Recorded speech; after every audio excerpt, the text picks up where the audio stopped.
All right, guys, welcome back to the stream. And today we are going to be having a discussion about Mortal Kombat 1. And we're also going to be talking about the story and possibilities and all that kind of stuff.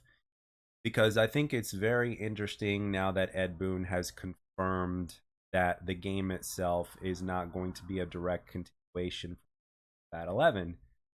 And credit to MK Fire Nice for the gameplay in the background. It's going to be some Mortal Kombat Conquest from Mortal Kombat Deception, which obviously made sense to put this footage up during this stream because, well, we're gonna have a discussion and it's gonna be in depth.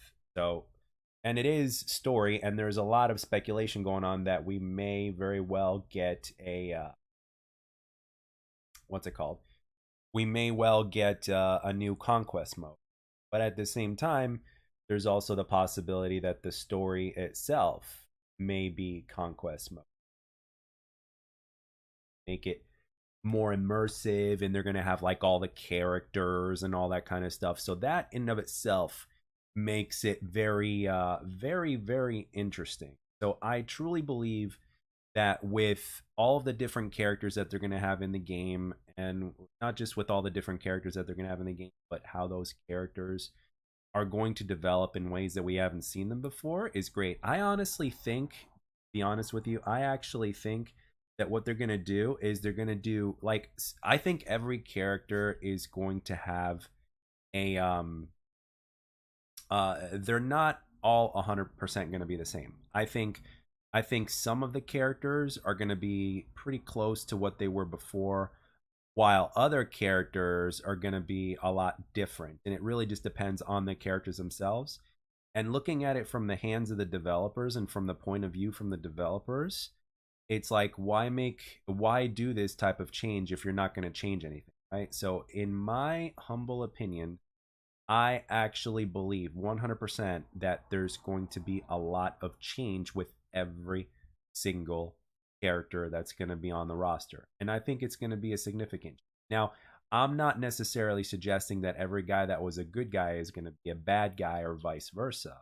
But I am simply saying that there's going to be a lot of change. And when you look at the trailer, the announcement trailer that we were just like, what, 1 or 2 days ago, it's very evident that there are definitely things that are changing, right? That have changed, and we've, like the fans that we are, we speculate over everything that we have seen, right? We speculate over the footage that we've shown. We kind of dissect it, we look at it, we look for little things, we watch other content creators videos about it, right, to see what they kind of caught that we might have missed, right? We do that sort of thing because that's, quite frankly, that's what we do, right? This is how we operate, this is what we do, and this is how we enjoy doing it, right? So okay, so what am I thinking? Well, I am actually very glad, first of all, to see that the original roster is making a return. The only character that has not been mentioned so far is Kano. But like I mentioned in my latest video before, which was the video before the stream, I personally think that Kano himself is actually going to, what's it called? I think he's going to be very interesting. Like when you look at Kano in the recent Mortal Kombat movie, for instance, he kind of stole the show with his personality, right? He was still a bad guy and all that kind of stuff, but with his personality, he stole the show.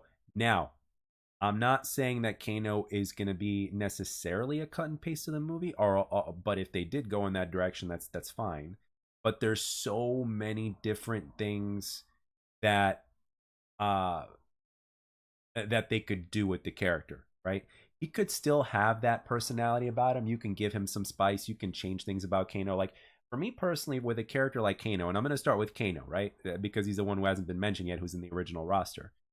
So I'm starting with Kano, and I think it would be hella interesting if was a good guy. And like I mentioned in my video, whether he was a good guy doing what Sonya does, and Sonya was a bad guy, or whatever, you know. I think that would be a hell of a change for Kano because you're so used to seeing him as a bad guy, and nothing really much has changed about the character over the years. When you think about Kano, it's always been Black. he's kind of been like that middle character, right? And nothing much has changed about him. You know, you can change his appearance here and there. You can make some of his moves look cooler. You can make him better fighting game wise. But from a story perspective, Kano hasn't really changed all that much. And I think that the 2021 Mortal Kombat movie kind of to a certain extent might have inspired the creators, you know, of this upcoming Mortal Kombat game, Mortal Kombat 1, to either make him a good guy, you know, but like maybe not so clean, or a bad guy with some goodness in him, but at the same time he's got like that attitude and that sense of humor that'll kind of make you laugh, but a character that you love to hate or hate to love. So right. With Kano, there's a lot of wiggle room to play with because there hasn't really been too much established with that character from a story perspective. He is your main villain. Sorry, not your main villain. Excuse me. He is your I don't know if I want to say cookie cutter. He's your generic. There you go. He's your generic type of bad guy. That is not the main bad guy of the story, but he's that pain in the ass in that story, right? It's like the last thing you need is for this person to show up at that point in time, and lo and behold, he actually shows up, right? At the worst possible time, you know, even though he's may not be the biggest threat, but he's a big threat that's big enough to like turn the tides, so to speak, right? If put in the right position. So, but with Kano, he was always that, right? Sometimes used a little bit better, sometimes not, but for the most part, Kano was just Kano. He was a very mid-light character that didn't have too much impact at the day, other than the fact that Sonya hated his guts. But at the same time, it's like, you know, that's it. So now with Kano, again, very big opportunity for them to go on a whole other level with him. Now, let's go on to another character. Let's talk about Johnny Cage. Okay, now Johnny Cage we know is going to be in the game, so Johnny Cage is another interesting one. Maybe Johnny Cage isn't a Hollywood actor. Maybe he's not, or maybe they did make him a Hollywood actor, but he was something else. I don't know. He could be anything. With Johnny Cage, if you change his profession into something completely different, it changes everything. But at the same time, it's like, okay, like, is he going to have that? Like, Johnny Cage is known for having that personality, right? He's known for being that, you know, that cocky, but yet at the same time kind of funny type of guy, right? He's known for that. But with that being said, despite the fact that he's quote unquote known for that, right? Is it possible that they may change it? Is it possible that maybe Johnny Cage might retain that cockiness and that sense of humor, but he might be the bad guy? I mean, can you imagine if Johnny Cage actually was the one who, let's say, killed Sonya's partner, or was the one that, you know, Sonya was after? But at the same time, that could change as well. You see, because the more I dig into this and the more I get into the possibilities as we progress through this discussion, right? And you guys are more than welcome to chime in on this. The more I get into it, it's like it really opens up the possibilities as to what can possibly happen, right? In terms of what direction can this story go? They could literally change so much. So in the trailer, for instance, right? In the trailer, it is very possible that Raiden and Kung Lao could be related. It is very possible that Scorpion and Sub-Zero are siblings. It is very possible that Melina is now the princess of Edenia. All right, let alone, what if she's the queen? What if she's the queen? Now, in previous timelines, Sindel was the queen, right? And Katana was the princess, and Melina was Melina. So Melina was created by Shang Tsung, right? So what if that wasn't the case? What if Katana and Melina are legit sisters, and Melina ended up being disfigured? But what if the only person she hates is her sister? What if she's actually a very cool and loving person because, deep down inside, but she just looks the way she looks, right? She just looks the way she looks.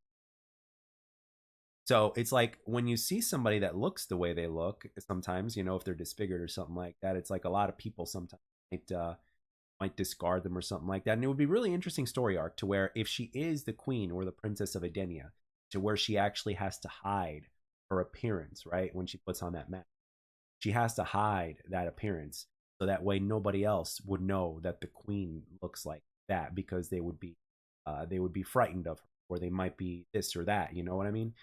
So that is again a very interesting story arc. Um, Again, not sure if they were going to go that way, but it's very possible that they could. Now, with Scorpion and Sub Zero possibly being brothers, I think that that is very, like, it is a very much of a dream come true for a lot of fans, because one of the because for the like the first half of Mortal Kombat's storyline, right? Or should I say probably like, well, through the first four games, there were always enemies up until the end of Mortal Kombat 4. And then from Mortal Kombat Deadly Alliance through later on, they kind of were, they weren't buddy buddies, but they were like, they didn't bother each other, right?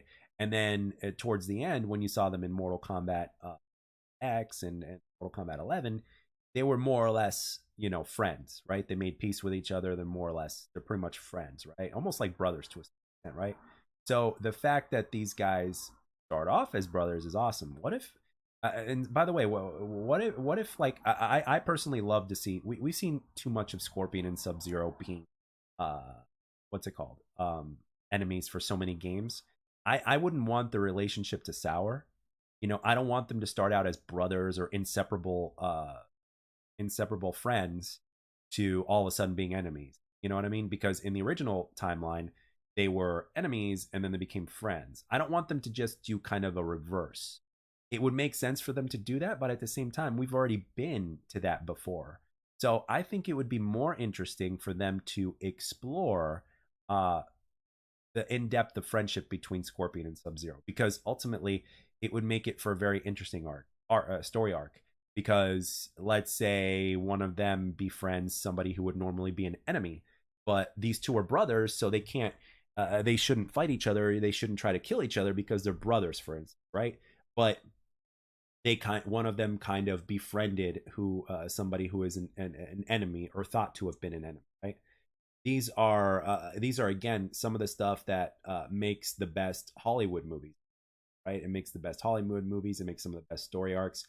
Of course, there's twists and turns and stuff like that that go on. So when you look at it from that aspect, it is very very possible that this could happen with, or something of this nature could happen with the story. So, and circling back to Raiden and Kung Lao. Now we've got Kung Lao. We don't know if he's the great Kung Lao or not. He's probably not, because again, the great Kung Lao revolves around the original story arc. So we don't know if it's the great Kung Lao, right? So what do we know?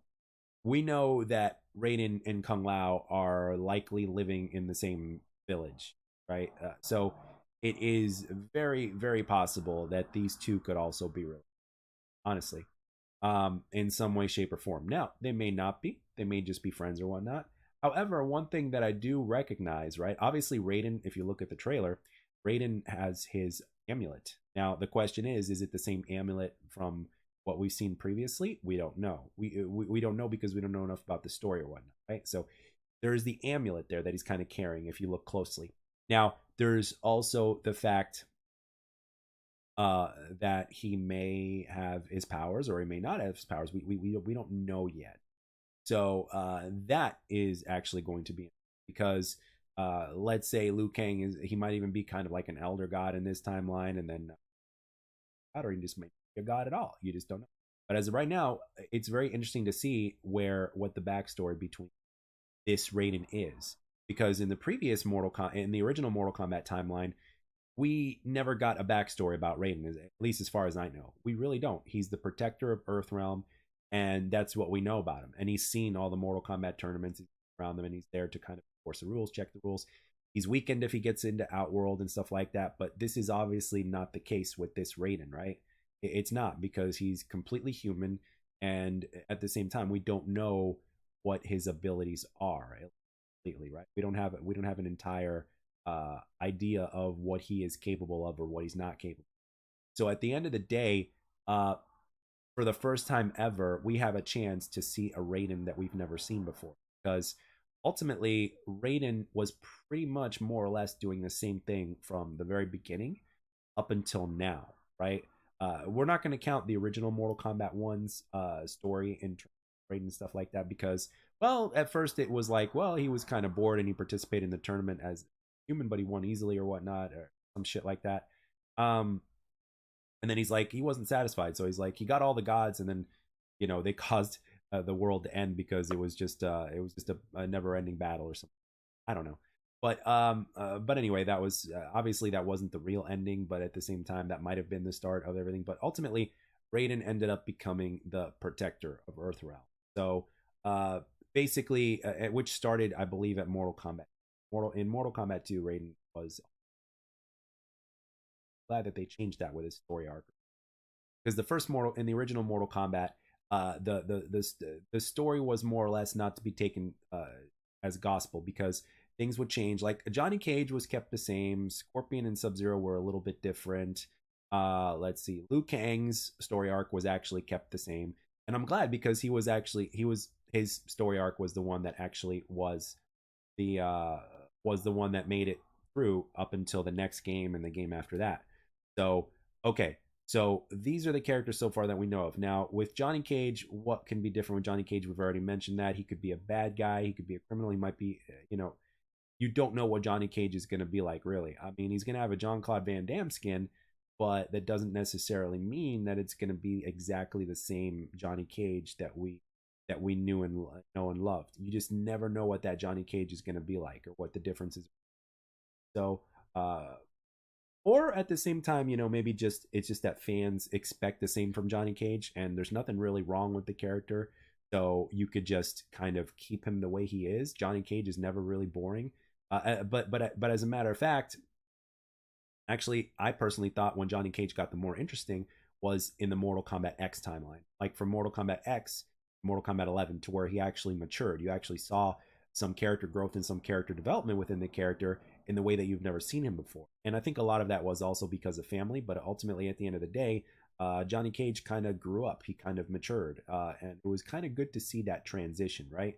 So you've got your Johnny Cage and Sonya. Now Sonya is very interesting. You can make her a villain if you want to.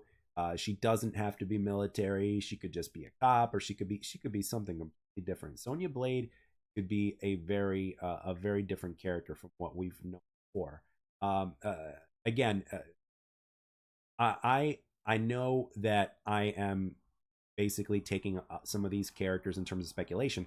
I know that I'm taking some of these characters off base because, quite frankly, look, like I mentioned in the beginning, there are like they're giving us a different, they're giving us essentially a retelling or a reboot of with twists and turns, right? So it's like, in my opinion, I'm thinking to myself, why implement change, right?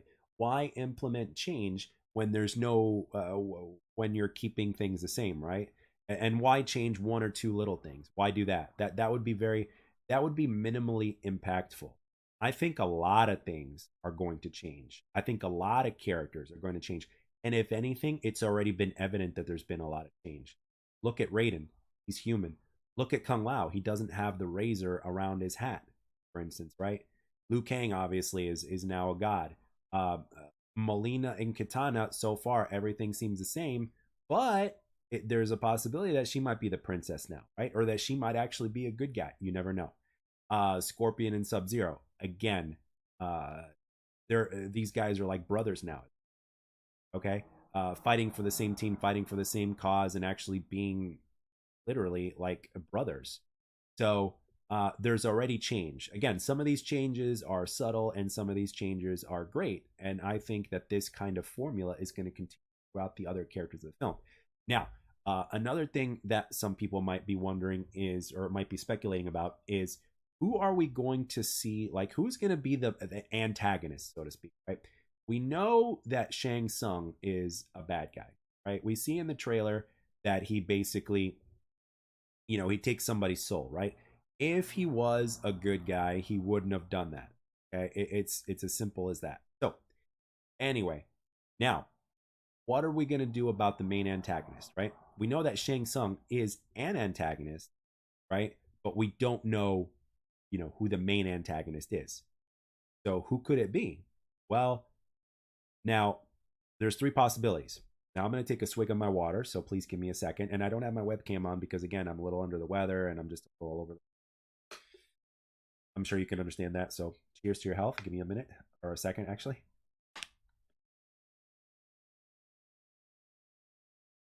Now, in terms of who I think the antagonist could be, we have three choices that I can think of off the top of my head. We've got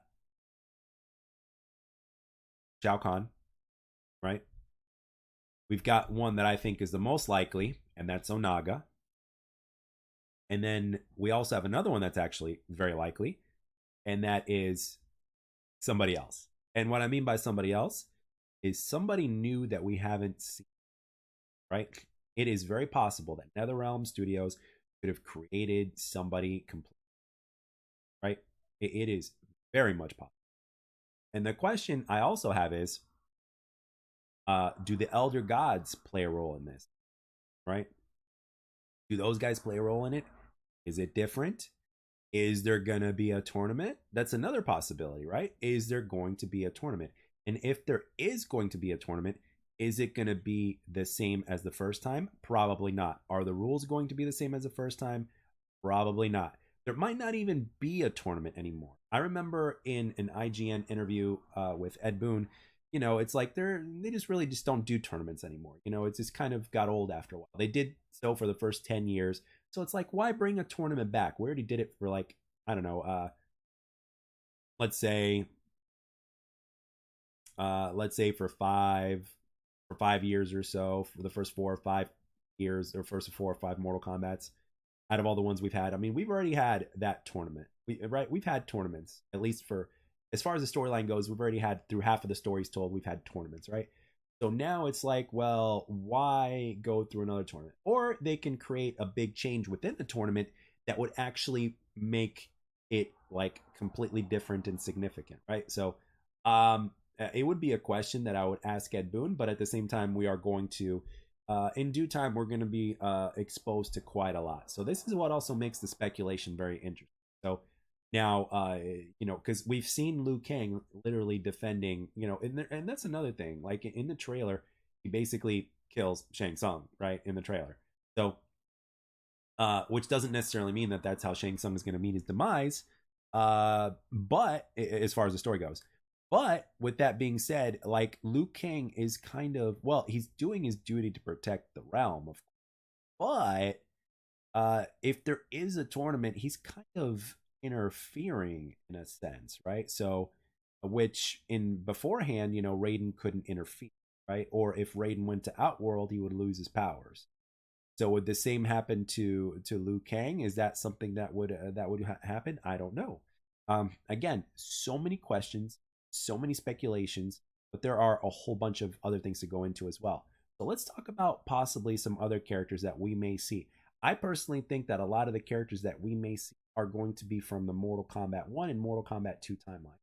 Let's talk about another character that people are seem to be talking about, at least online, to a point to where this character was trained earlier, and that is Reptile. Now, Reptile, again, originally from a place called Zatera, and he has always kind of been a bad guy. He has always, you know, he just wanted to, all he wanted to do is preserve his homeworld.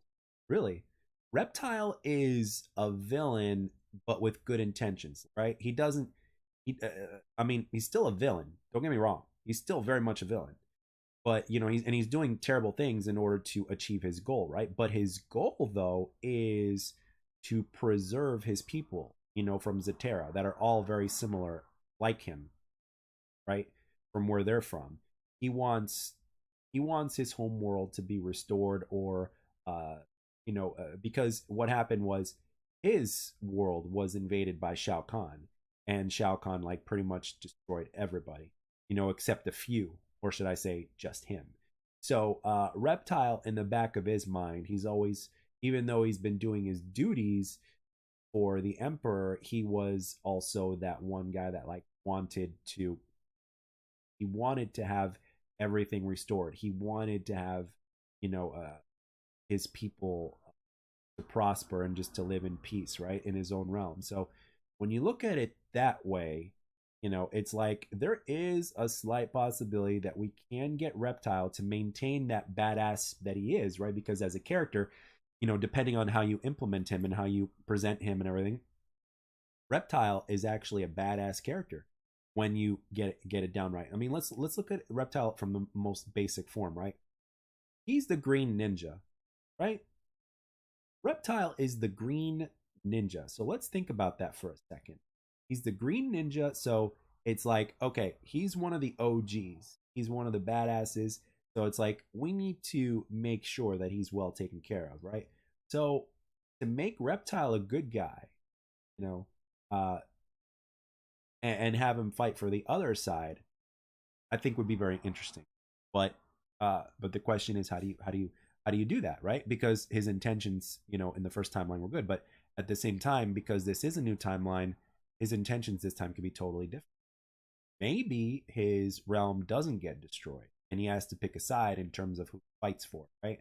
And he may even pick the same side, but again, we've seen that so many times, to where Reptile is fighting for the bad guys, right? So it's like, okay, let's go on to another character, Jade. I want to talk about Jade because she is a part of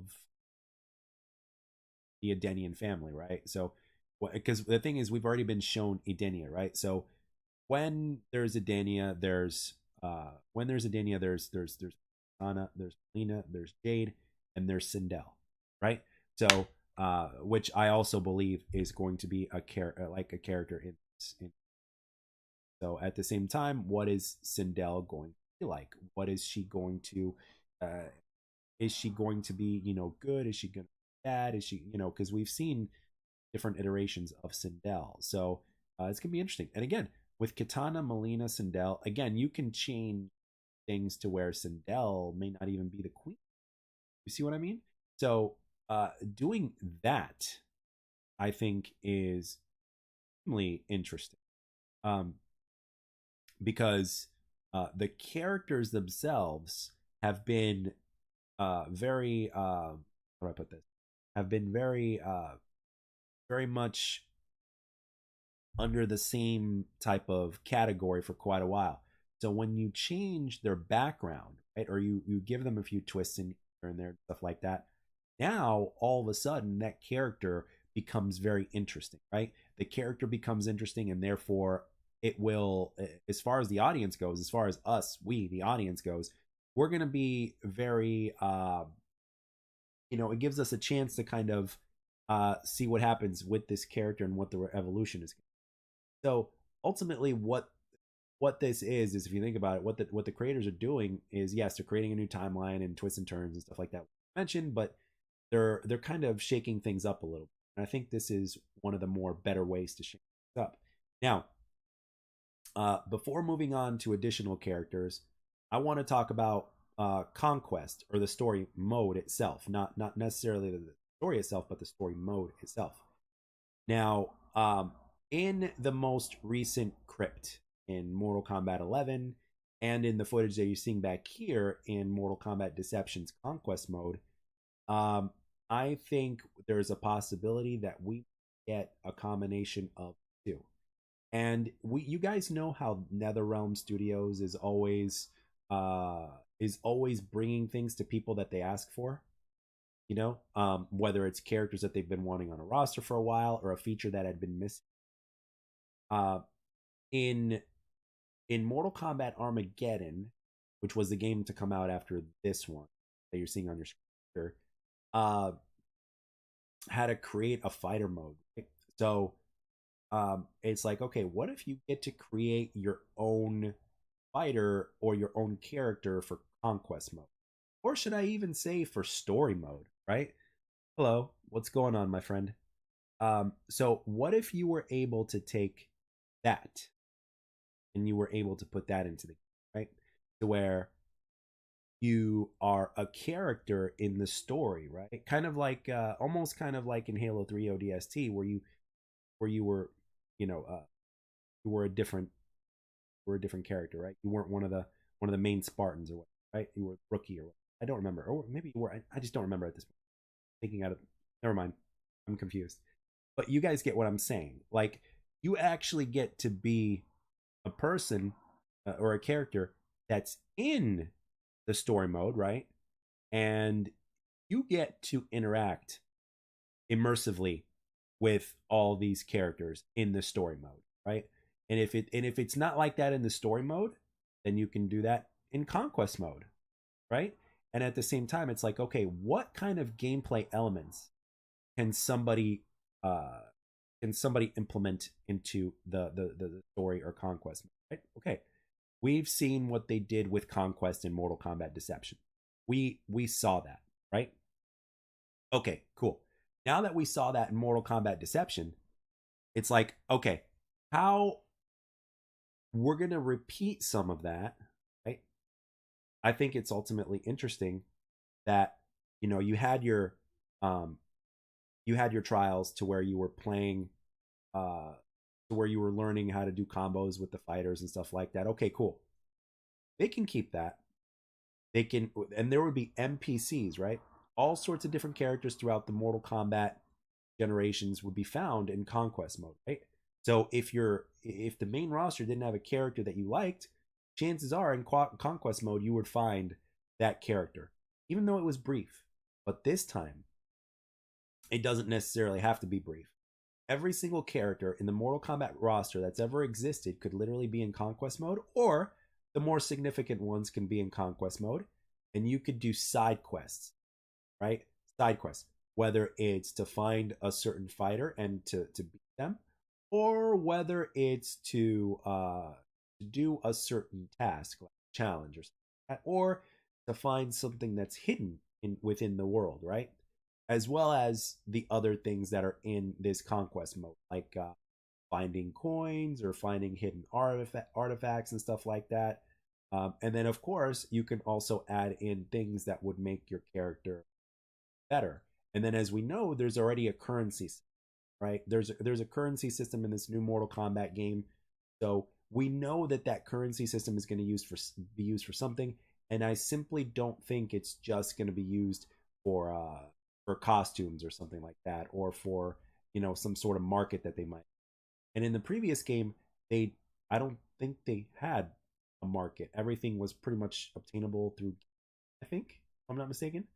So what I think the possibilities are is that they could literally take it to a whole other level through the currency system, and the things that you do give you currency.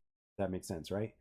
They give you currency and you get to discover different areas. And speaking of areas, in Mortal Kombat Deception, there was Earthrealm, Outworld, there was Order Realm, there was Chaos Realm, there was a Nether Realm, and Edenia, right?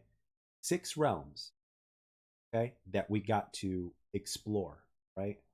Now, in this one, I'm not necessarily saying that there's going to be 6 realms, but I think there's going to be enough realms to where ultimately it's going to be like, to where even if you only have like 1 or 2, or let's just say 3, I think they're going to be really large, the point to where you say,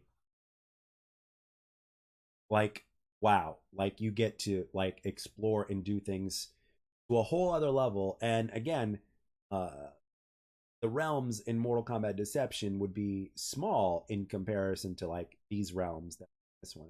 No, we've seen Earthrealm already in the trailer, and we've seen Edenia in the, so that's 2. We might have Outworld, okay?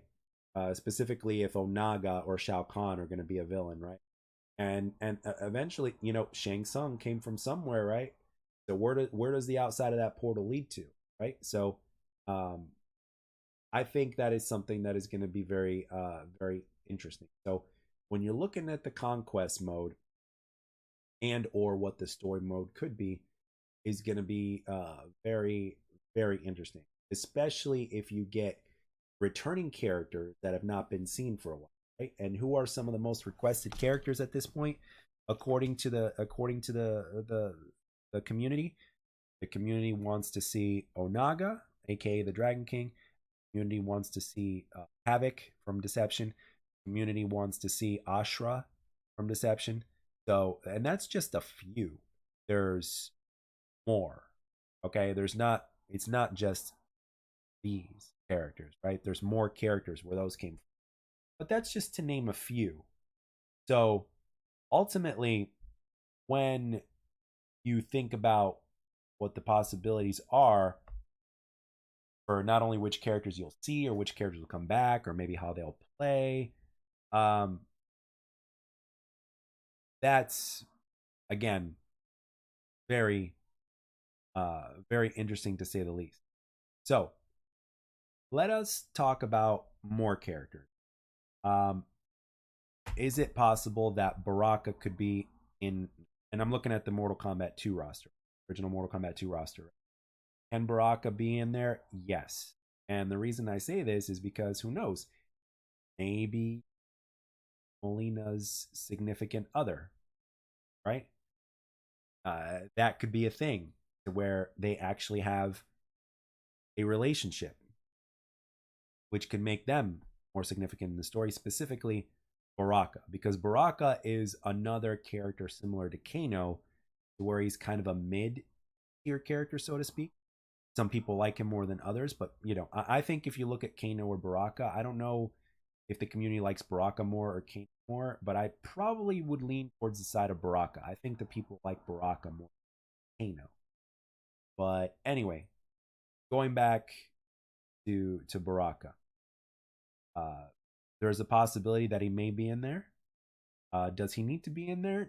No, but I think because of who Molina is and what she looks like and all that other stuff, I think it's possible that Baraka could be in there and they could actually have a relationship or something of that nature. Or you never know. I mean, or if Baraka was a good guy, or if the Tarkatans, right, the guys that look like Molina, guys that look like Baraka. I mean, imagine if all of a sudden, looks could be deceiving. It's like these people look like they're bad guys, but they're not. They're actually good guys. Imagine that. I mean, it does. I mean, you know, and I think NetherRealm would be in a position to where they would want to make the lesser cared for characters be cared for even more now, right? Because they know that Baraka, from a gameplay standpoint, and if you haven't seen him for a while, he's pretty popular and stuff like that. But from a story standpoint, not so much. Same thing with Kano, right? So you think to yourself, like, what am I going to do, or how am I going to do this, right? So again, they could go in so many different ways. Now, we've already talked about Kung Lao, Ana Molina, Kate Smoke. Oh, Smoke. He said that he is going to be in the game. Now, what kind of relationship is he going to have with the other? We don't know. We've already seen Scorpion and Sub-Zero as possible brothers. Smoke, we don't know, right? Noob Saibot, we obviously don't know. And would Noob Smoke be related as well? I don't know. I'm gonna take another swig of my water.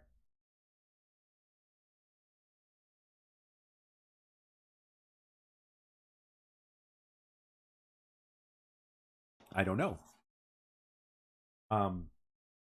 But what I do know is that ultimately, a lot of the ninjas or ninja that are the OGs likely to in here. Now, speaking of Edenia, there's a possibility that Rain is going to be in this. And he is popular. Fans love him. So, when you have Edenia, you have Rain. So, him being brought back, and the thing is, like, what role is he going to play? What role is he going to play? To be a bad guy. I mean, it's possible to have bad people in Edenia, right? Is Edenia that peaceful realm? It seems to be. It really does seem to be in terms of what we've seen. What we've seen in in all of the footage so far, right? But at the same time, looks can be deceiving, and yet at the same time, you've got other characters that can be thrown into the mix as well. So now, as far as Shao Kahn goes, now in the original timeline, Shao Kahn had a queen named Sindel. Okay, now is it possible? Is it possible that Shao Kahn might be the king of Edenia instead of like the ruler of Outworld that would, you know, invade Edenia, and maybe he was the king that failed to protect Edenia from invasion of the Dragon King or something like that, right? Imagine if we actually saw Shao Kahn as a good guy, or starting out as a good guy and then turned bad because he had lost everything, like he had lost his people and all that kind of stuff. It's possible. It's possible. Think about some of the characters that we've seen that were bad guys, and think about them in a sec with your creativity. Think about it for a second. If make it uh, uh, make it as if like, can this character be even more loved if he was somehow a good guy? And I think that's where the interesting part of the story lies. It's because you're looking at a character essentially, right? Essentially a character who has been the bad guy and a pain in the ass all this time, right? And then all of a sudden, if he's a good guy, he's the king of Edenia, right? With Sindel being the queen, right? Right. Um, and he's worried about the preservation of his people. He's worried about, he doesn't want the Dragon King to invade Edenia and all, right? That story can very well be told. There is a possibility that in this story that we might go to a multiple timeline to where we could see things that happened in the past and things that happened in the present, in order to kind of get an idea where everybody's coming from, right? So it's like, how did this character end up this way or that way? How? So it's like, you could have flashbacks. You could have flashbacks. And it may not have anything to do with Liu Kang. You could have flashbacks. NetherRealm and crew are very capable of creating a story mode. One of the reasons why Mortal Kombat 1 is going to be like potentially so amazing is because these guys have the ability to turn this into a Mortal Kombat movie forward slash story that we've never ever seen before, like ever, right? Not since the original movie, right? Like obviously, when Mortal Kombat 9 came out, and we saw what that movie was, right? And uh we saw the retelling of the original three games, right? Essentially, right? We had not gotten that before. It was, to a lot of Mortal Kombat fans that are like purists, they will always love the first Mortal Kombat movie, right? But when you're talking about the lore from the video games, which is where the lore came from, they consider Mortal Kombat 9's story mode like the lore, right? So, because from the very beginning of that story up until the end, that was what had happened with in Mortal Kombat. It was a retelling, really. Uh, they were really literally retelling the story, but from more of a personal point of view, thanks to not just the technology, but the fact that they were implementing story mode and all that. So that's what they were doing. They were retelling the original story. This is this is not exactly a retelling. This is like more of a reboot, or I don't even know if you call it that, really. Hi, Laura. Um, so ultimately, this is going to be, I'm calling it now. This is going to be the ultimate um, Mortal Kombat movie. And yes, Laura. Well, I still am resting. I'm laying in bed while I commentate here. And I got like I've been at home all day, and I've been in bed all day for the most part. So I wanted something to do. So I didn't want to do nothing. So I figured I'd just do this. I mean, I'm feeling better than I was this morning, and I'll probably end up going to work.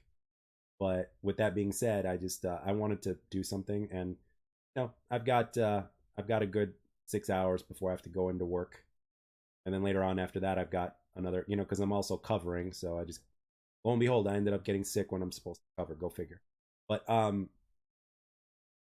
anyway, so and over here I'm talking about the just to kind of briefly catch you up, I'm talking about the Mortal Kombat 1 story, and it's not a reboot. It's not a retelling of the original story since they've already done that. It's literally a different timeline, so to speak. Like if you remember Back to the Future Part 2, uh, which I'm sure you do, Back to the Future Part 2, when Marty went back in the beginning of the film, reality was different. Biff was a boss, and there were so many different things. Like his neighborhood was a bad neighborhood instead of a good neighborhood, and all that. So this is what they're doing with this Mortal Kombat. It's you know that is what they're doing, and again, according to my videos, my recent videos that you've seen, it makes things for very interesting twists and turns with all these characters. And the more familiar you are with these characters from the original storyline of all these games or the movies or whatnot,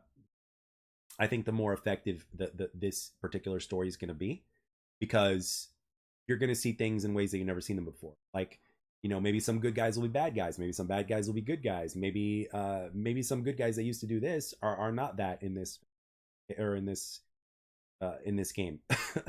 So, um,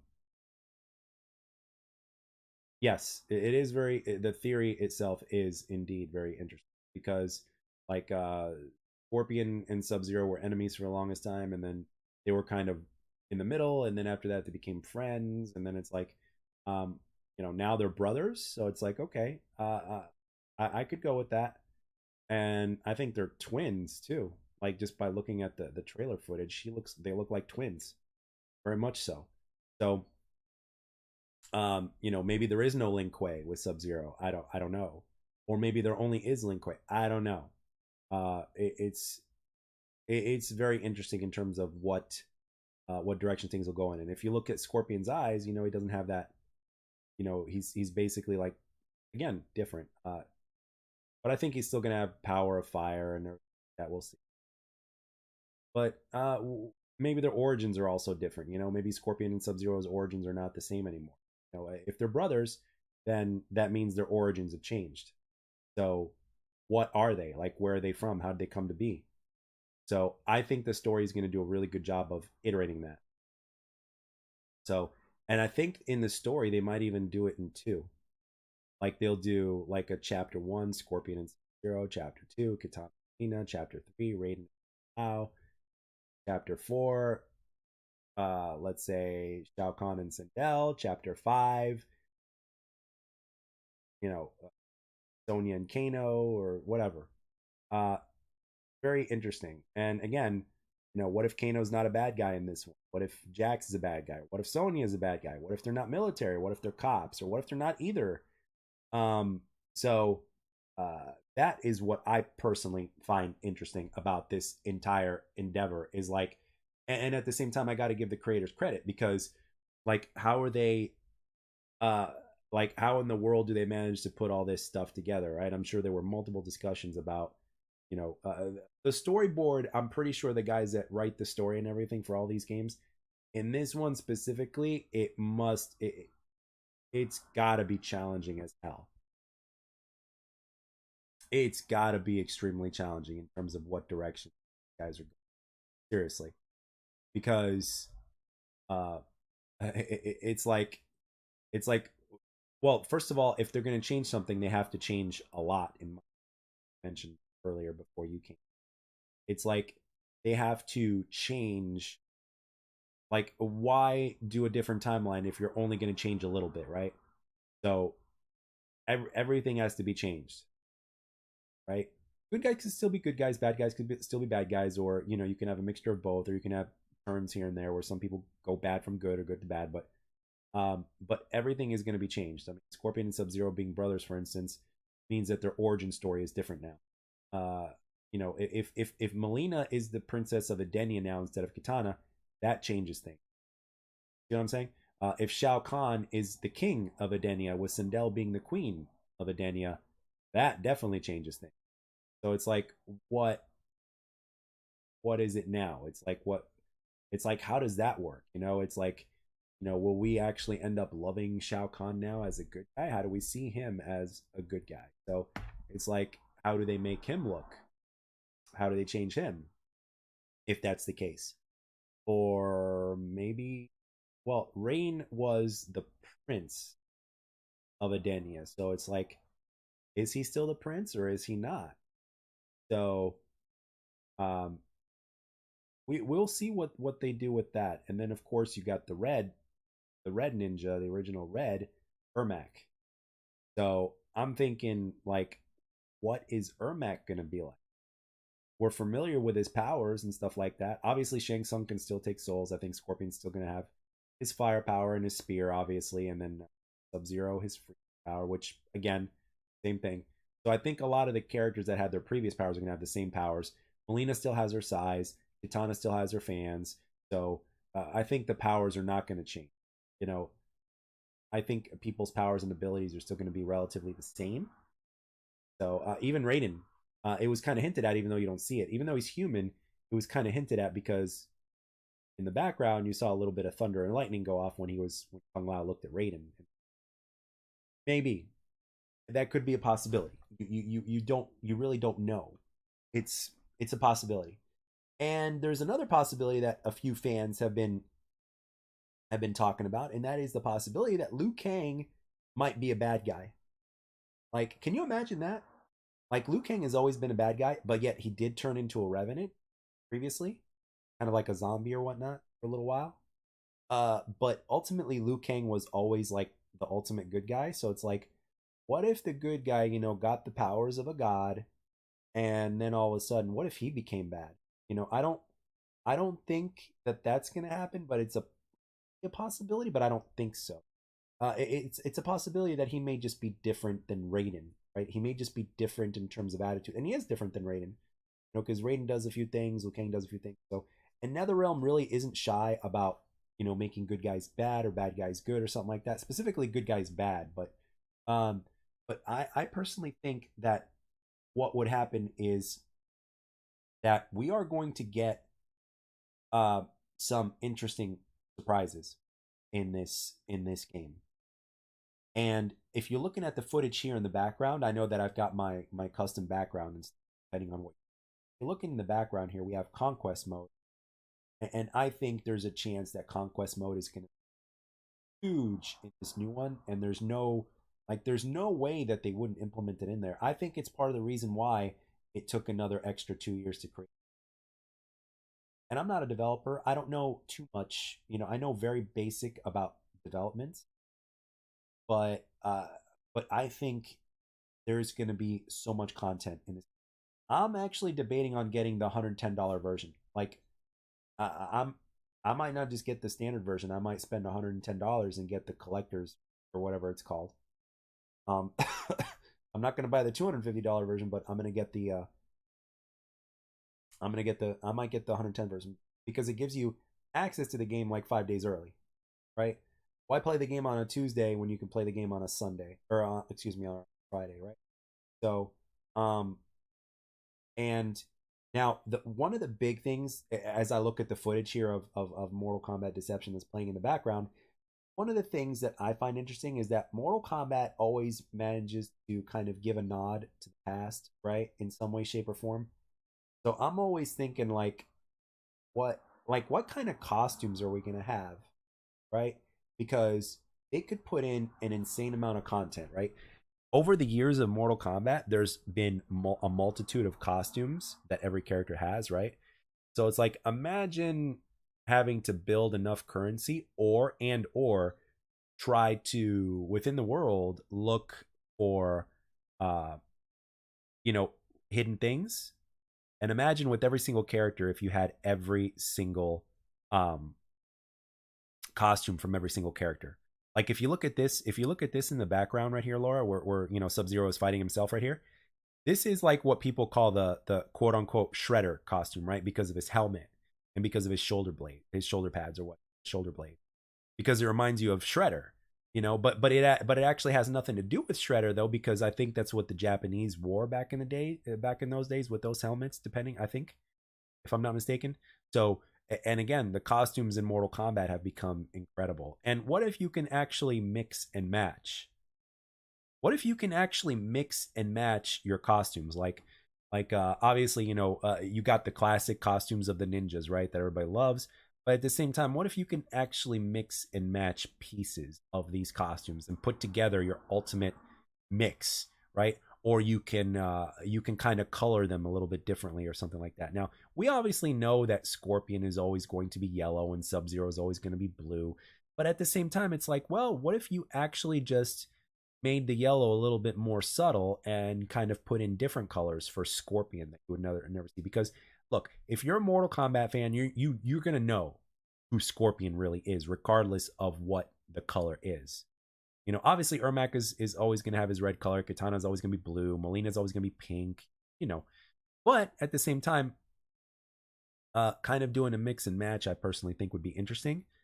And in having this in-depth discussion, this sole discussion about this, right? I'm thinking to myself, I'm like, okay, what, like, I'm pretty sure that this is what the developers think about, right? Don't you think? Don't you think that when developers are having sit downs about what they're going to do in their future games, that this is something along the lines of what they discuss and what they talk about, right? They get their beverages, they get their snacks, they sit down in like a big table and they kind of talk about what direction they can go in, right? And what the different ideas are, and they take notes, and then they ultimately kind of put everything together to where it makes sense.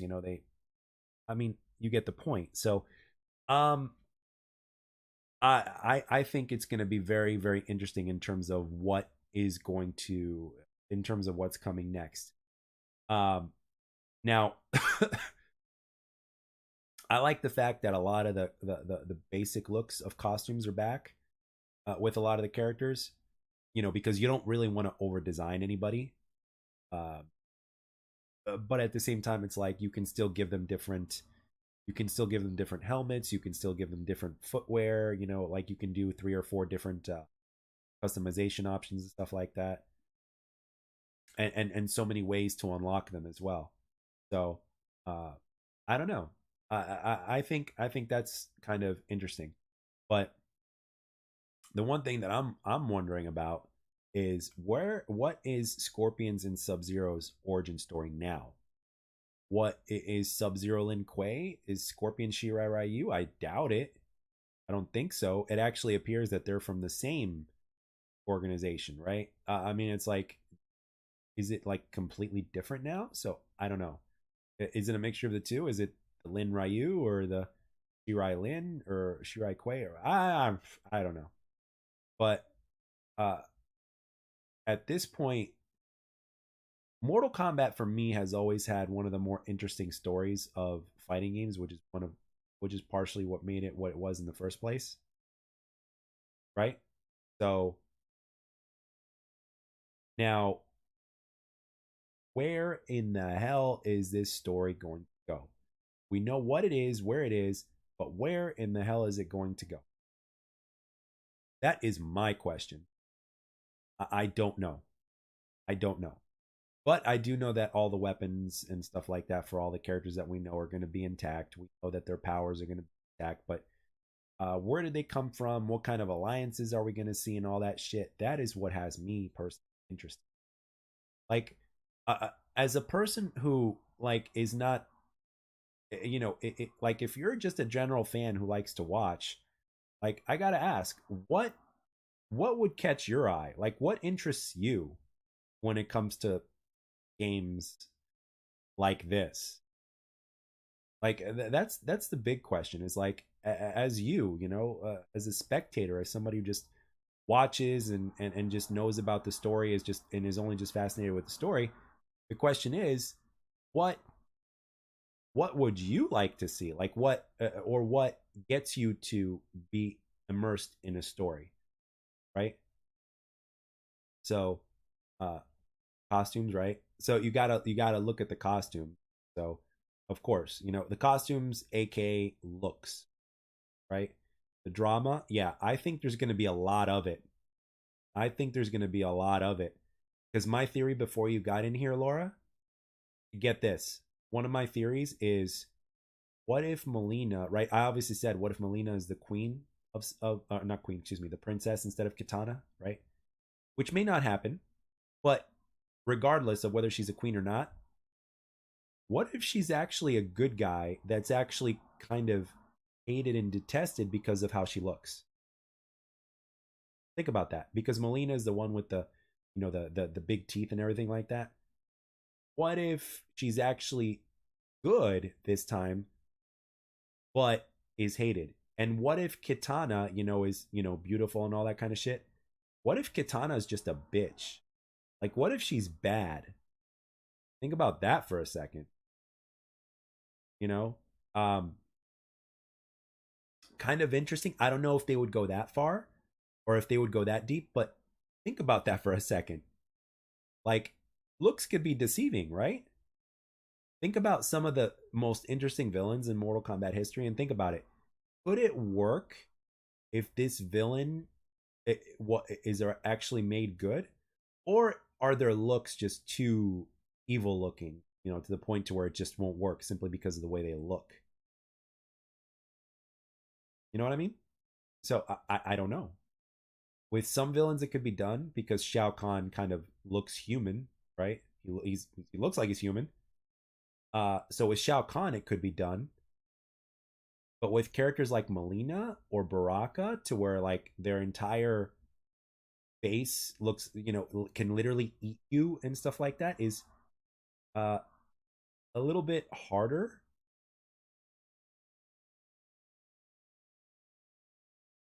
I mean, it's yeah, I think it's doable too. Very very interesting in terms of what directions they might go into.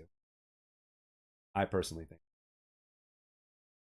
that's what I personally think because ultimately, uh, uh, it's like, let's see, like you can literally give Melina you could actually sympathize with Melina.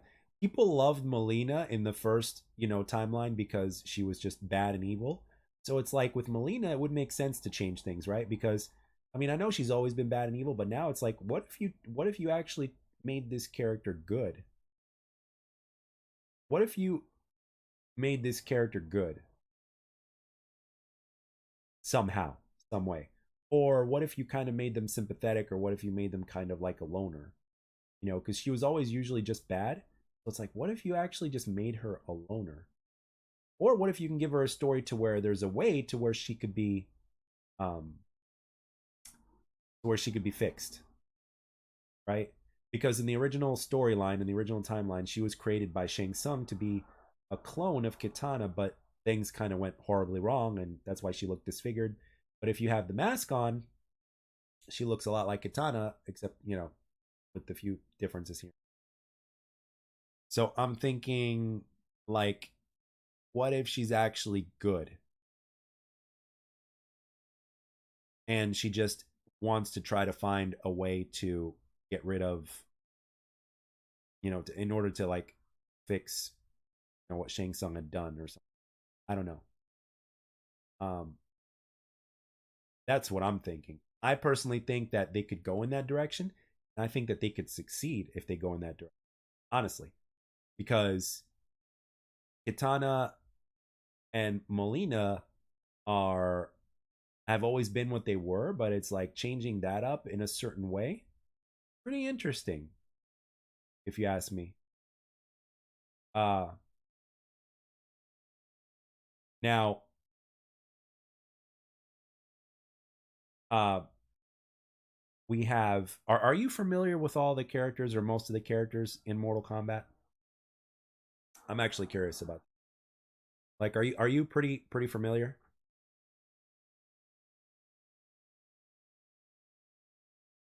Okay.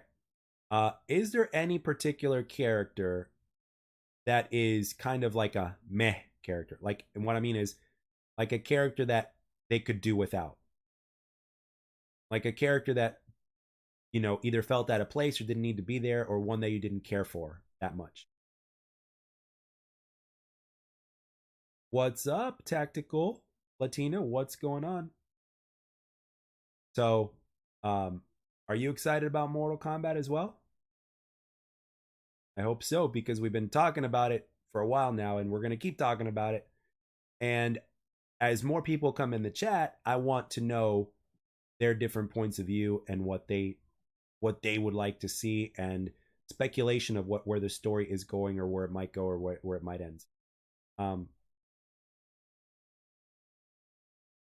okay, you think they're all pretty important? Okay, I'm a fan of Ninja Gaiden, but this MK liked a lot. Yeah, I'm a fan of Ninja Gaiden as well. I would love for them to make another Ninja Gaiden. And since you're a fan of ninjas, uh, are you familiar with the ninjas of Mortal Kombat? Are you familiar with the characters, the ninjas of Mortal Kombat at all, or have you just kind of are you just like been interested in this one because of what you saw recently?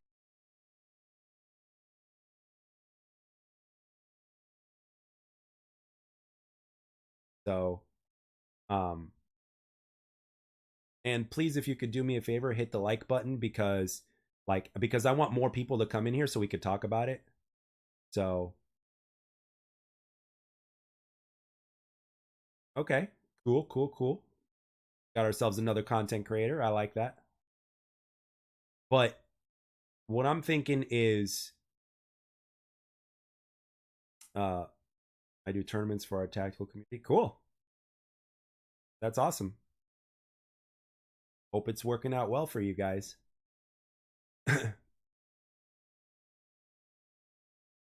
So, do you guys do fighting games or do you do shooters or what?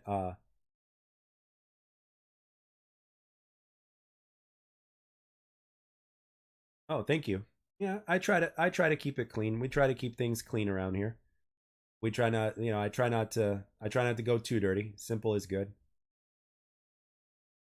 Okay. That's what I thought, but I wasn't too sure. Some people have just certain names that they give their clan or their organization, but that doesn't necessarily mean that they can't branch out and do other genres. But I figured it was a shooter, but I just wanted to be sure. Um, so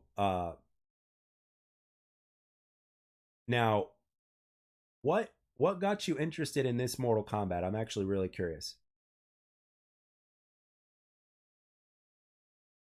Is it because you like ninjas and you're a fan of Ninja Gaiden? So like is it that?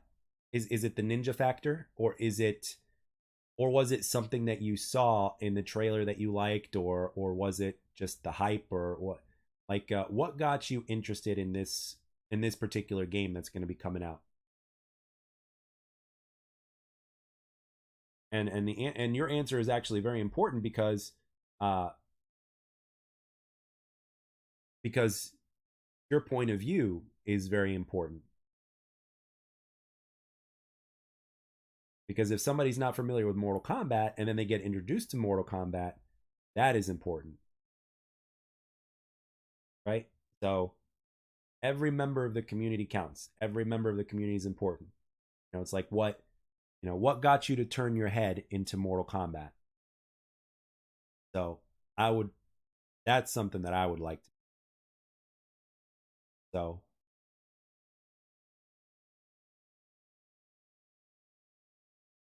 ninjas were cool to me when I was a kid. Yep.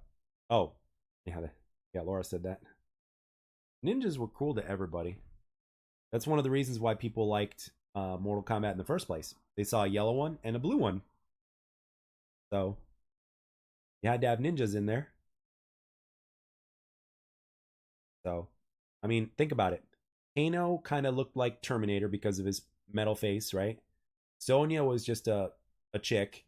Liu Kang was basically a Bruce Lee copycat. Scorpion and Sub Zero were the two ninjas, and who else? Raiden was the Thunder God, and then Johnny Cage was a Hollywood actor that resembled Van Damme from Bloodsport. So, um, so yeah, I think that's a part of a lot what drew people in to Mortal Kombat was the characters, right? And that's another thing that remains to be the center of this upcoming game is the characters. And that's what has us interested right now, because it's like, what twists and turns uh are going to be presented to us in this game now, right? What kind of twists and turns are we going to see this time? We don't know. Um, we can only speculate up until now. So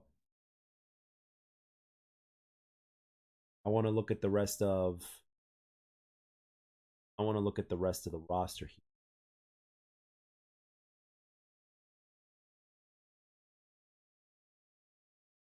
because let's see, Scorpion, Kung Lao, Molina, Kang, Why Languages, Sonya Blade, Katana,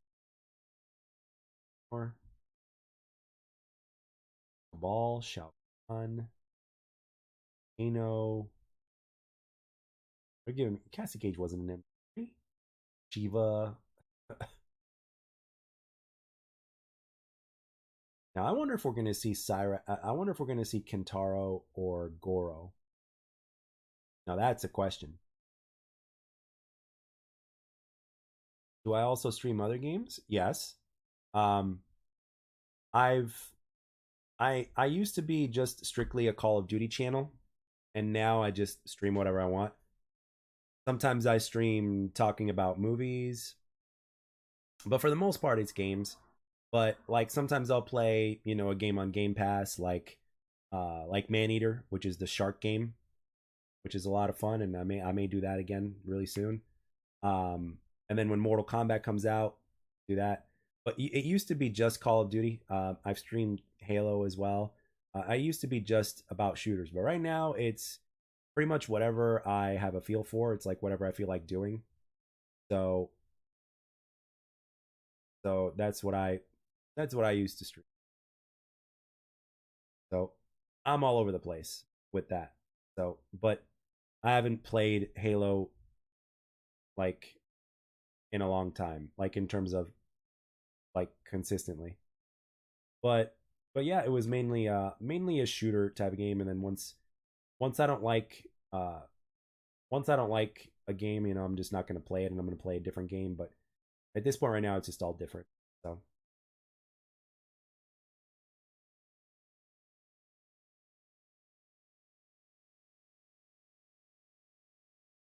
excuse me.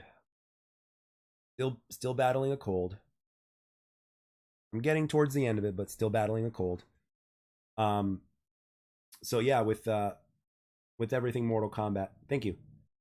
With everything Mortal Kombat coming out, that's right now I'm focusing on MK and just any other game. Like when X Defiant, I'm interested in X Defiant. I'm really looking forward to that game when that comes out. And I made a video about it earlier. Um, I thought the beta was good, but obviously they need to work on things. Were you a fan of Mega Man NES games? Yes, I was. I actually did a video on that. Mega Man 3 is what turned me into a gamer, probably. Um, I made an entire video on it. Mega Man 3 for the regular Nintendo made me a gamer. I was like 8 years old, and I was trying to figure out how to beat that game. And even though I never beat that game, I still got through like the first batch of bosses. So that was a difficult game. That was hard. That was the first time I ever remember raging, because I played for like hours and I still couldn't beat it, or I would have bullshit deaths and stuff like that. And it was the first time it was one of the first times where I would spend that much time playing a game. And at the same time, I'd also be like raging and all that. Yeah. Mega Man would be that game.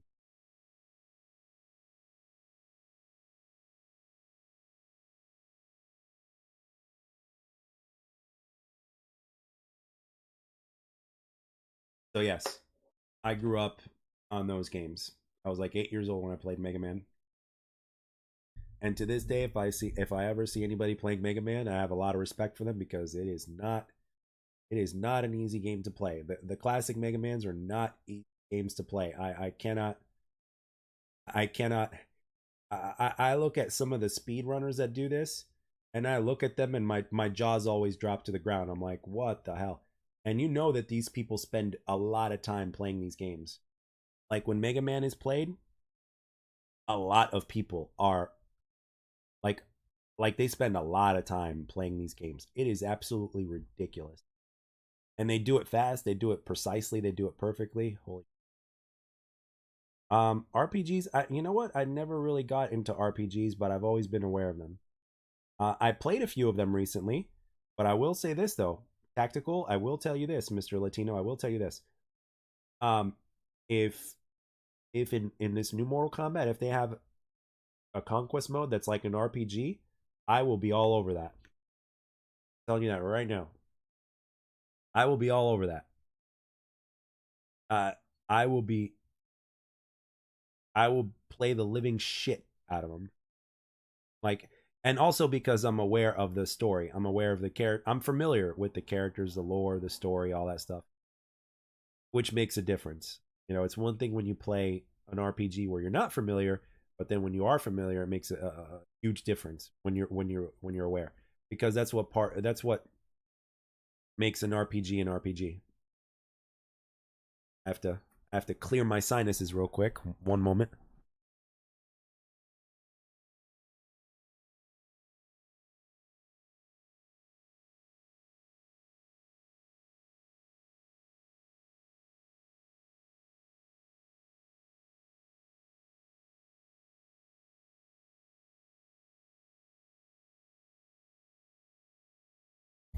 I had to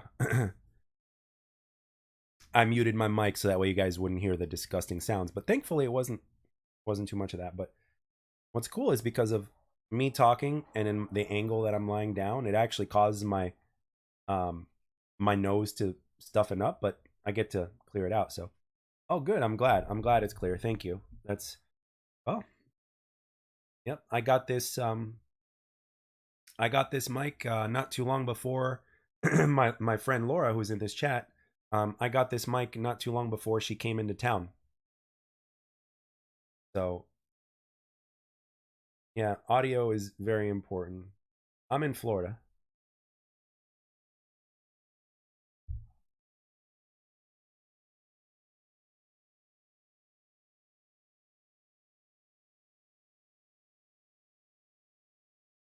Yeah, and I've been doing this for 8 years, and I still don't know what I'm doing. There's still a lot of things that I don't know. But um, what about game audio? Well, I didn't. I could turn up the game audio a little bit if you want, if it makes a difference for you. But like if I'm ever making a video, like back when I was doing Call of Duty videos, the audio would be low. But when it comes to things like this type of thing, to where I'm doing like a stream, to where it's like almost like a podcast, then I just have gameplay. Unless somebody wanted the audio uh of the gameplay to kind of be there. Like if people in the chat were to say, "Hey, it's a little bit of game audio in the background," you know, kind of like when I used to do, you know, regular commentaries for Call of Duty. Again, you would still hear the background audio, but it wouldn't be so loud to where it would where you wouldn't be able to hear me, or you'd get confused. So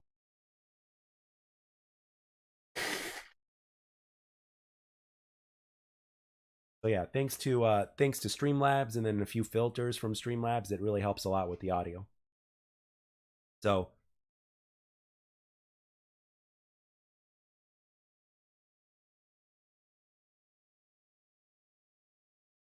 yeah, I mean, because right now you'd be hearing even more background noise than what you normally hear because of where I live. You know, there's traffic noise on the outside of the window. I mean, it's really late, but Stream Elements, yeah, I again, I'm not, you know, right now I'm just kind of sticking to my guns because I I don't know, like I don't want to get like if this does what I need at the basic level, then I'm fine. I'm gonna stick to what I'm familiar with, at least for now. But it does enough.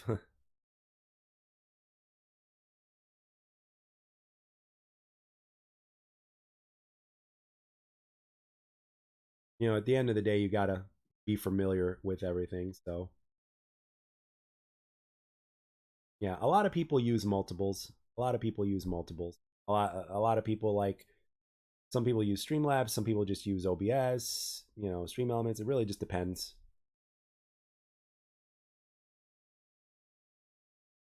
Yeah, yeah. It's ultimately it's whatever works for you and whatever you enjoy the most. I could agree with that.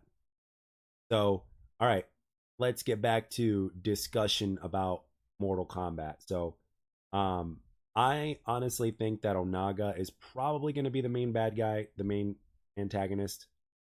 That's what I think. Could be wrong, but that's what I think. Um, and in terms of other characters, let's see, where was I? It'll be interesting to see Nightwolf in the game. I don't know if we'll see him or not, but it'll be interesting to see Nightwolf. Hell, maybe even Ermac might be the original and the main antagonist. You never even know, because Ermac is also very powerful. We've seen Shinnok way too much, so I doubt Shinnok is going to be the main antagonist. Um, Seriously doubt it. So Quan Chi is going to be likely in the game, especially since it's already been kind of hinted at by the community. And that's all I'm going to say about that. But yeah, Quan Chi's going to be in there.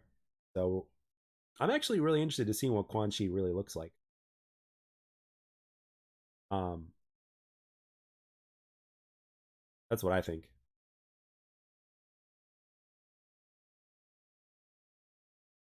That's what I personally think. I think it's gonna be really interesting to see what the hell he looks like.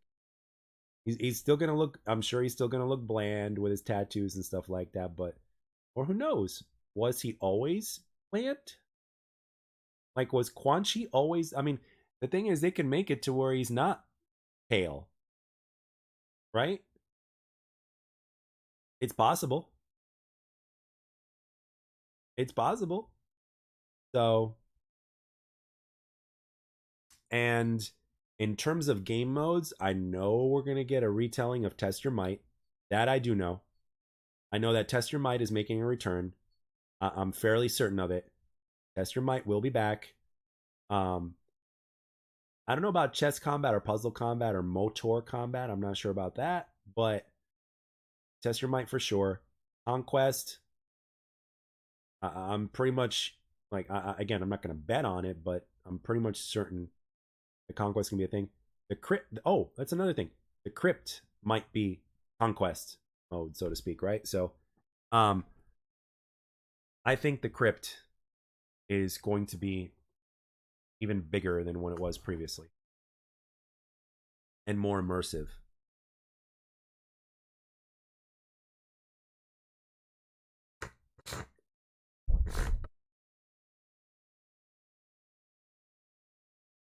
Had to mute my mic again, so that way you wouldn't hear the disgusting sounds of me clearing my sinuses.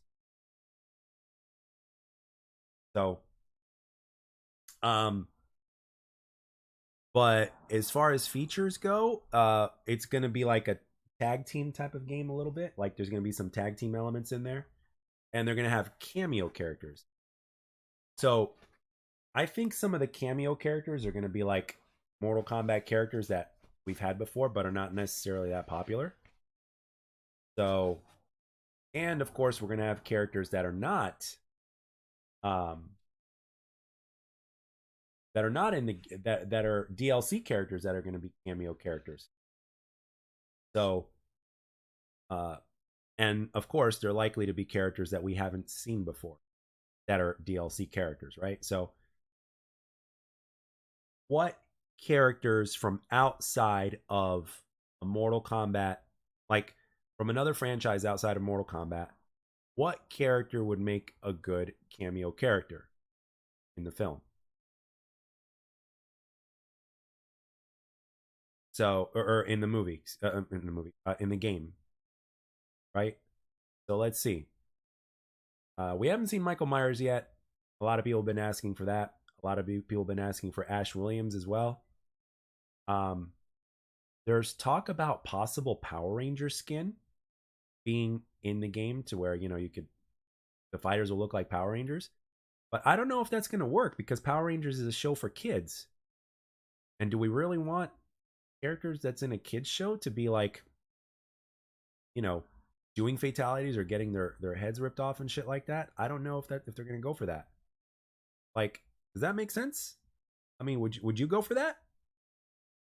Um, let's see who else. Uh, maybe a few Marvel characters, especially since Ed Boon has kind of hinted that they may have been talking to Marvel. And you know who I would like to see in this game? Blade. And I want a Wesley Snipes skin. I want Blade in here, and I want a Wesley Snipes skin. And from a story perspective, it would make sense. You know why? Because if Nitara is in this game, then there you go. So, and Nitara is a vampire. So if Nitara makes a return, I think she was one of the cooler characters that just didn't really get like that didn't get quite a lot of usage. Could have. So Nitara could have been way better. I mean, sure, she's got those bat wings, those vampire wings as well, but they can redesign her, not make her that way. They could just make her vampire, but without the wing. They could do that. So that's going to be interesting. So, but what do you guys think? I want to know what you guys think.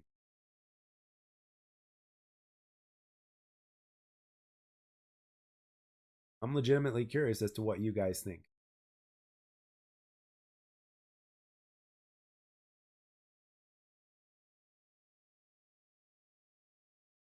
Like again, and I've been talking for an hour and a half, and then for the first hour, I was really going in depth. But I keep thinking to myself, like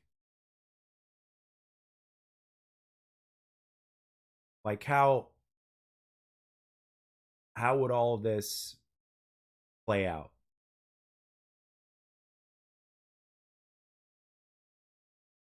This game here is Mortal Kombat Deception, also known as Mortal Kombat 6. It came out in 2004, and it was in the middle of the 3D era of Mortal Kombat. And this mode specifically is Conquest mode. They're still fighting in it, like you can see here, but it's this is specifically Conquest mode, to where it's like it's almost like an RPG action adventure mode that they put into this game. Um, and yes, Mortal Kombat Deception was good. It was again, it was a gem. It was my favorite 3D era Mortal Kombat game, and one of my personal favorites. Um, and I actually made a video not too long ago about my top 10 favorite greatest fighting games of all time, and this game here was my number 10. So, and it's kind of a hot take because there are so many great fighting games out there, but this game I put in my personal number 10. So,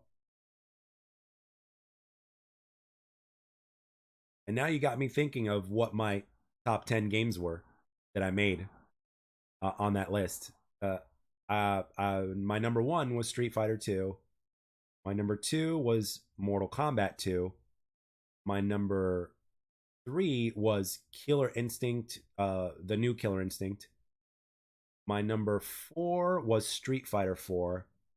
My number five was Mortal Kombat 9.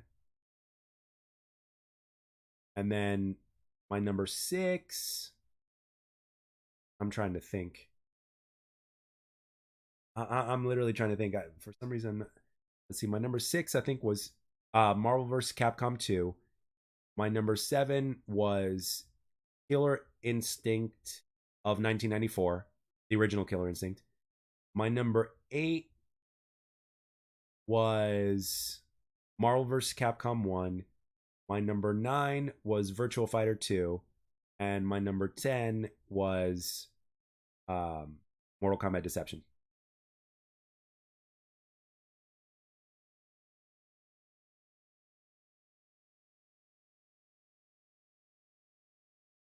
So that's my That's my top 10. Uh, my top 10 favorite greatest fighting games of all. So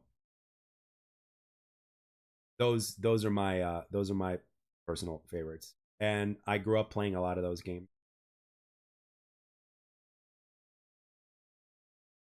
Street Fighter 2 was Street Fighter 2 to me is the greatest fighting game of all time, Street Fighter 2.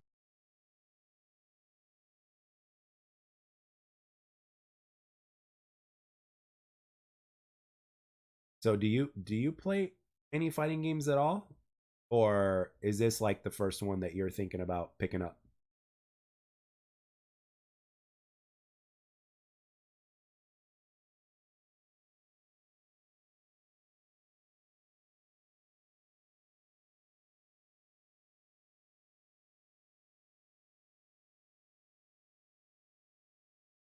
So is this your like have you played fighting games before, or is this like just the first one that you saw that you like and you might pick up?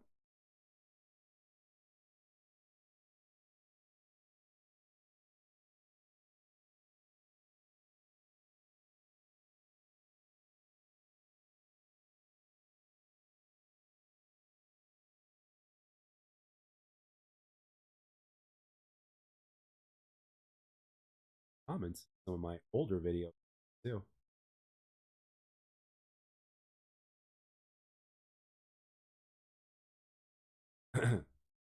Is your tactical team like your group or whatever, your organization are those guys going to play X Defiant, or are they not into those type of shooters?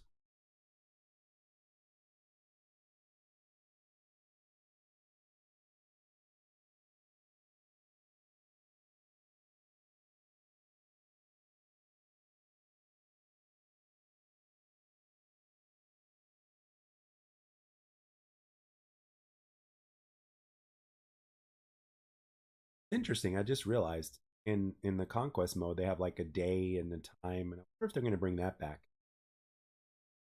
I wonder if they're going to bring that back.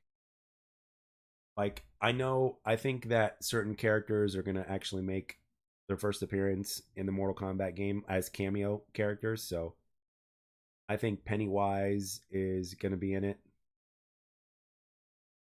Blade would be nice. Ash Williams would be nice. Um, Chucky would be interesting, but he'd have to play like Ferrator. So I don't know. That's going to be interesting. Then you got your mini bosses. Who are the mini bosses going to be? Is it going to be Goro? Is it going to be Shao Kahn? Is it going to be Shang? Well, Shang Tsung's already in the game. Like, is it going to be Goro? Is it going to be Kintaro? Is it going to be Motaro? Um, and then of course you got Moloch, you got Draman. What about those guys?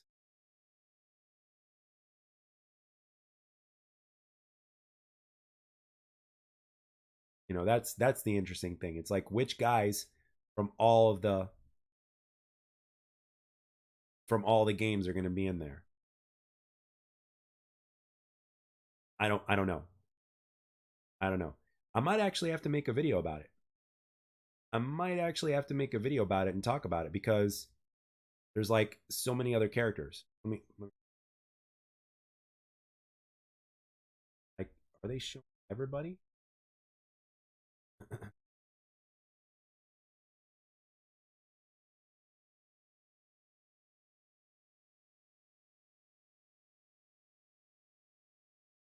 All combat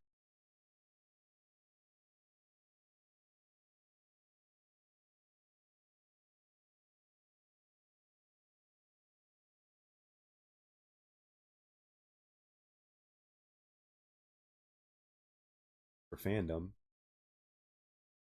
because we got to break this down, man. With all the characters, which one in it, which one in it, I don't know. Okay, so we're starting with Goro. Go. Okay, so we've got Goro, Johnny Cage, Kano, Liu Kang, Raiden, Reptile, Scorpion, Shang Tsung, Sonya Blade, Sub Zero. All these are pretty much going to be in there. Baraka, we already talked about him. Jade, we already talked about her. Jax may or may not be in it. And if he is, he might play a different role. Kintaro, he's I have a strong feeling he's going to be in there because he's been very highly requested. Is this game multiplayer? What's it called? In this game here in Deception back in 2004, Xbox Live was a thing. So yes, you could play online if you wanted to. Yes.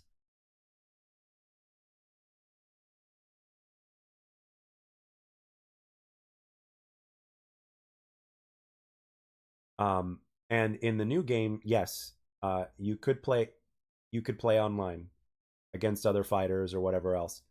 But you could also play offline. Okay, let's see. What other character? Let's see. The Kintaro, yeah, I already mentioned him. He's been so highly requested.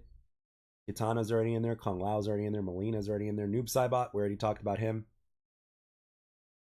Shao Kahn, we already talked about him. Smoke, we already talked about him. Chameleon. Huh. I don't know. Maybe. Cyrax? Probably not. Ermac? Yes. Cabal? Popular enough, but I don't know. He might be a cameo character. Actually, Cyrax and Sector and the robots might actually be might be cameo characters. Um, I already did Chameleon. Motaro, again, we already talked about him. He might. Nightwolf, the Native American, maybe. Rain, the Prince of Edenia, he might make a return. Sector, the other robot, probably a cameo character. Shiva, here's the interesting part. People, when Shiva was first introduced,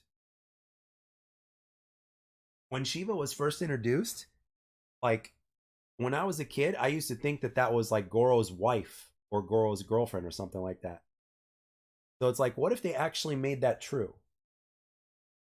Because they created like back in the day, there was a glitch.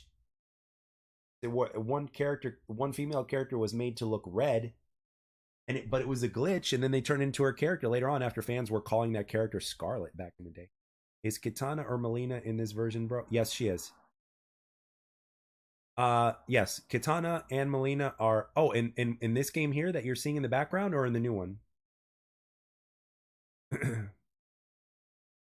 In the new game that's coming out, or this one that you're seeing here? In the new one, yes, Kitana and Melina are confirmed. They're in the game.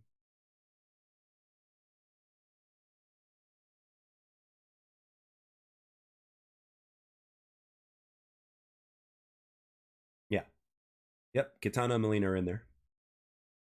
The only question I have is like the roles might be reversed. There's a possibility that Melina might be the princess of Edenia instead of Kitana this time. But Melina still looks the same though, right? She's got that, that mouth. So yeah. Let's see. Let us go over the other characters. Maybe Goro's wife. That'd be pretty cool. Sindel, probably. She's the mother of Kitana. So Striker, a cop. I don't know. Fujin, the god of wind.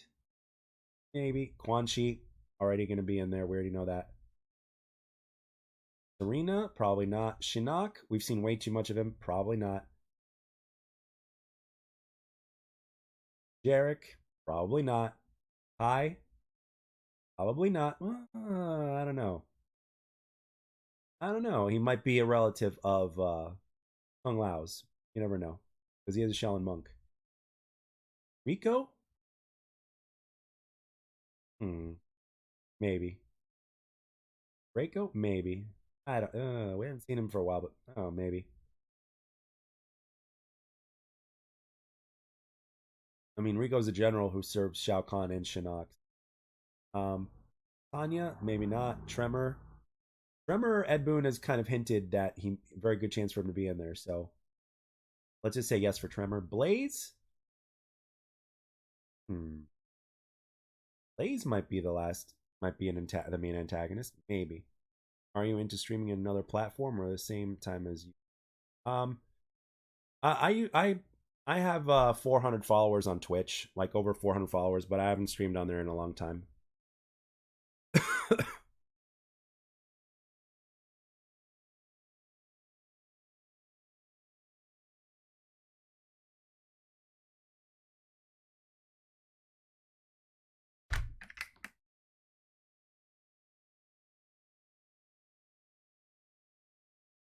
Grab my cold. Now you're only streaming on YouTube. Yeah, I'm pretty much just doing YouTube. It doesn't, it doesn't really matter. I mean, the thing is on what's it called on YouTube. I because I also do videos on here and stuff, so it's like, mainly on YouTube. And if I'm doing movie comms or something like that, it's like it doesn't make sense to stream on Twitch. I don't know. I go back and forth. I've streamed back and forth on YouTube and on Twitch. But for now I'm on YouTube. And the thing is, if anybody wants that knows me from here, it's like, hey, there you go. You can find me on here. But I've gone back and forth.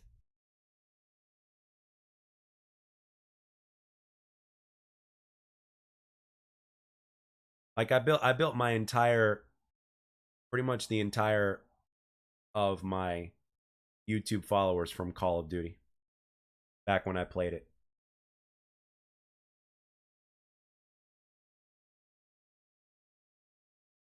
So, and I don't play Call of Duty anymore, so, you know.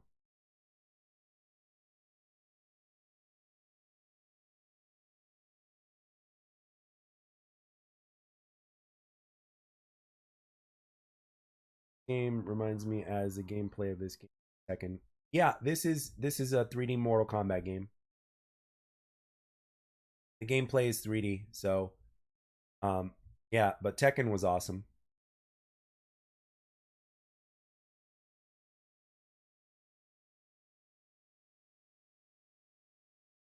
Tekken was awesome. Yeah, and it makes sense because they went with 3D in this era. So,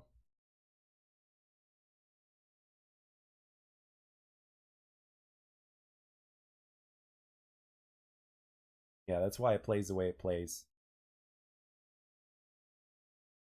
Yeah.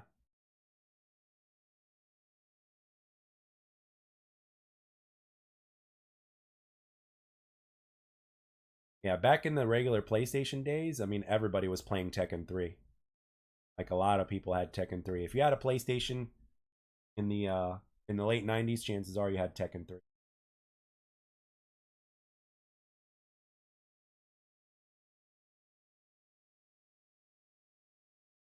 Tekken 3 was like also like a really good looking game.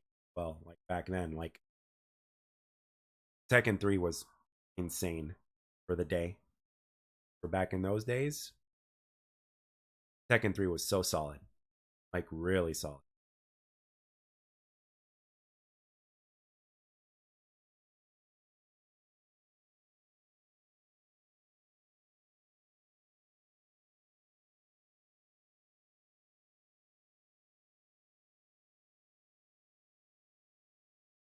Yes, it is. Yes, it is. Virtual Fighter, Tekken, yes. Yeah. I've always I've always had respect for the 3D era games. I don't see too many pro players playing Tekken though. Most pro players are either playing Street Fighter, Mortal Kombat, um, Injustice, things like that.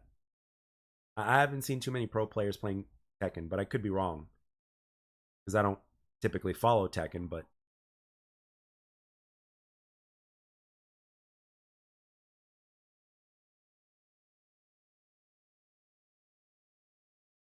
yep, Injustice 1 and Injustice 2, yeah. Eventually they'll get to Injustice 3 or something like that, so that's gonna be interesting. Well, yeah. Well, that's how it goes. They get better every time. Yeah, the NetherRealm Studios, the guys that make Mortal Kombat, are they're the best at visuals. They are very good at visuals. That is their thing. They're just so good at visuals.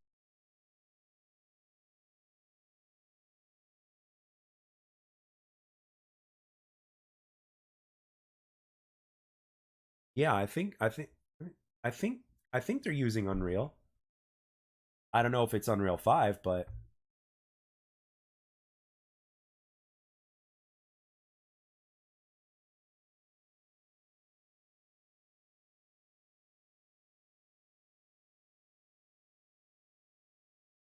some people are thinking that it could be Unreal. They don't know if it's Unreal Engine 4 or Unreal Engine 5. Let's see. It says Unreal Engine, but it doesn't say which one.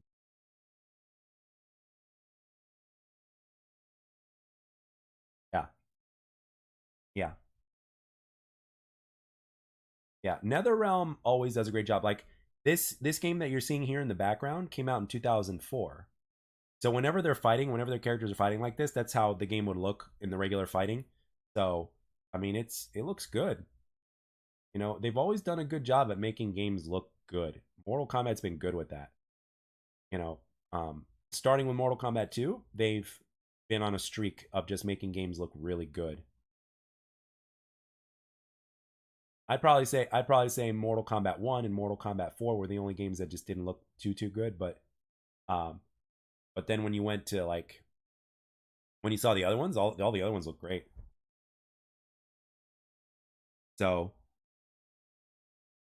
I think that's another thing that a lot of people find appealing about the game is the fact that it just looks that damn good. You know, which gets other people to play your game. You know, they may not be fans, you know, but they'll play your game because your game looks amazing, or they'll at least look at your game because your game looks amazing. You know what I mean? So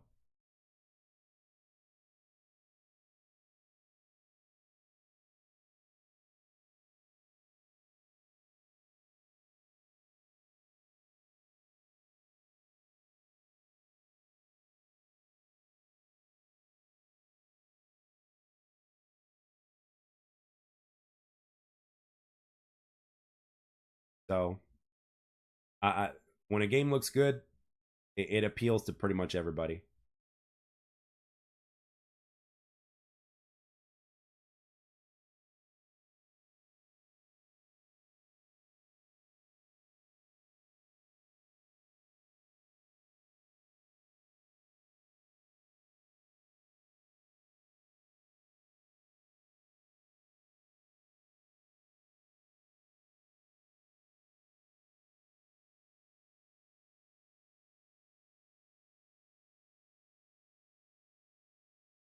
So that's I'm thinking that eventually games are going to look so good that it's going to be like ridiculous. But I think the more important thing about games is okay, you know, looks are great, but I think the way they play should be better. You know, uh, it's got to feel good. It can't just look good. It's got to feel good.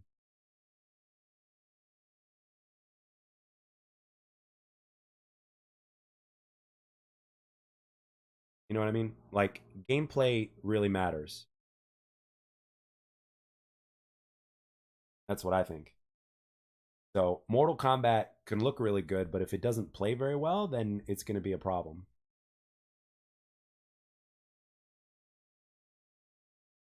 You know, this type of philosophy doesn't just count for shooters. It counts for every single type of game. You know, even if a game looks bad, but if it plays really good, it's got a higher chance of succeeding than a game that looks good but plays really bad. A game looking good is going to give you good first impressions, but playing good is a whole other thing.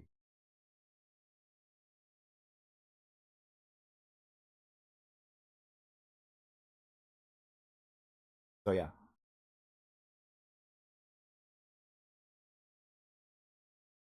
so yeah, I've been streaming for a while now, so almost getting close to 2 hours.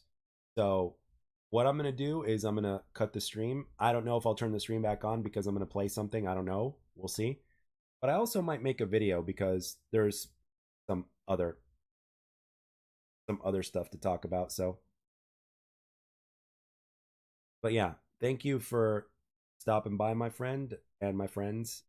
It was nice to have company tonight. So those were my thoughts overall, as far as the Mortal Kombat discussion goes. So I'm really looking forward to what the game's going to do and what the game is going to implement. But until then, um, we will find out in due time. So um, you guys have a wonderful rest of your night or day, wherever you're from, and I'll catch you guys later. Thank you for stopping by.